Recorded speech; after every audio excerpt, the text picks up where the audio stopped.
These are the things that should be important in your life as a person. I will always remind you this. First, it should be important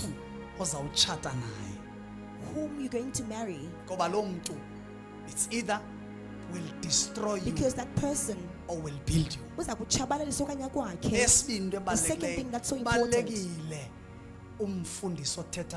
it's important who speaks over your life, a church which you serve in.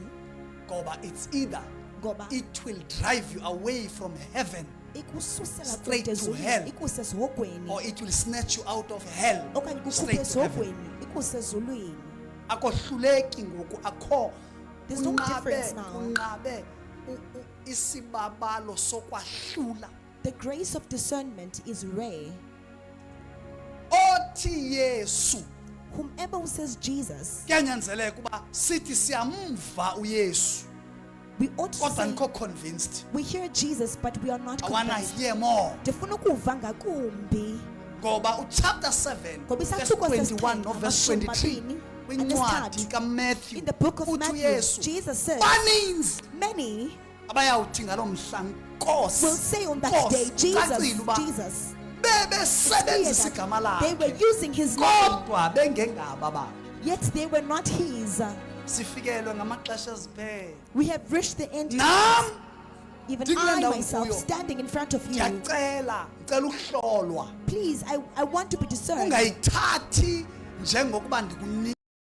Don't take it as if I'm giving to you, but digest it, turn it around, and discern it before you swallow it.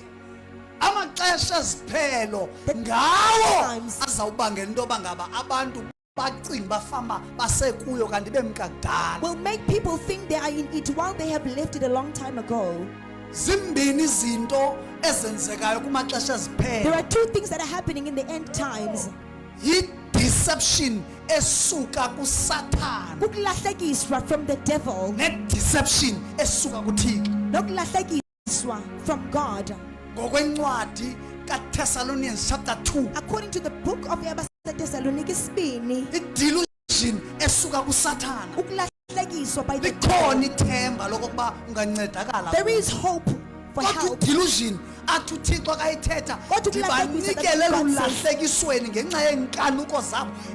them away because of their lust. Can give you over to delusion. Who can help you? Who can save you? Amen. These are perilous times. They do not need us to jump and down, up and down, let everyone kneel down and search which person is behind me. Amen. Praise the Lord. I'm not police about what I'm saying. The witches are wearing suits. Those who are using charms are wearing suits. They speak about Jesus. Amen. Praise the Lord. And the majority is lost because there's no separation or discernment. Amen. What will help you, my brother? It is the presence of God.